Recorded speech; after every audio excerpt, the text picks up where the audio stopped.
léegi suñu ñeenteel vidéo bi dañuy ñëw rek ci comme bi ñu dugalee stock ba pare léegi nag mun nañoo tàmbalee jaay ci application Weebi waaw léegi nag nan la ñuy def ba jaay gis ngeen fii nga xam ne moom lañ def vente mooy lu mel ni kees bi fa ngay bës soo fa bësee su nekkee ni da nga bëgg a dugal benn article rek ci pañe bi da ngay bës benn yoon léegi su nekkee nag da nga bëgg a yokk quantité bi comme par exemple client bi dafa jënd 10 da ngay def appilon ci produit bi nga dugal quantité bi 10 nga def ok kon léegi di nga gis ni ci pañe bi fu mu nekk nii am na 10 léegi fi mu def 10 nii mooy pañe bi fa ngay bës soo fa bësee di nga gis ni yaa ngi ci 10 banaan unité bi prix unitaire bi 800 la mais da ngay gis ne fii 8000 la parce que 10 la jënd léegi flèche bi nga xam ne moo nekk seen suuf ci seen droite ngay cliquer mu yóbbu la ci fi nga xam ne foofu ngay dugalee TVA fa ngay dugalee réduction su nekkee bëgg nga ko def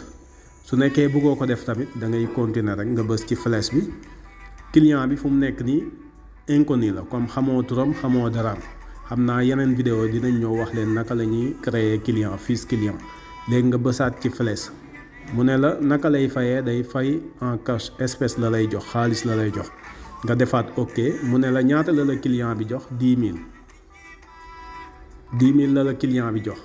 kon fu mu nekk nii li la client bi jox nga fiy dugal pour mu yombal weccit bi comme fe léegi dina xam ne total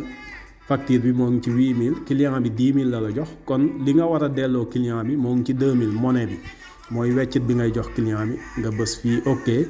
kon nga gis ni facture bi jàll na kon da nga koy gis nii soo demee ticket fi nga xam ne moom lañ def ticket moo nekk ci suufa suuf ci sa wàllu droite di nga gis ni ticket bi moo ngi ci biir comme gis nga fii ticket bi soo bësee da ngay gis ticket bi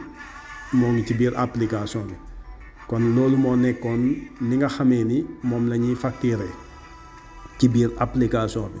xam naa suñu vidéo bii ñëw dinañ ci wax naka la ñuy def ba créer fiche client comme contact client bu bees boo xam ne am ngay information am naka ngay def ba enregistrer ko ci application bi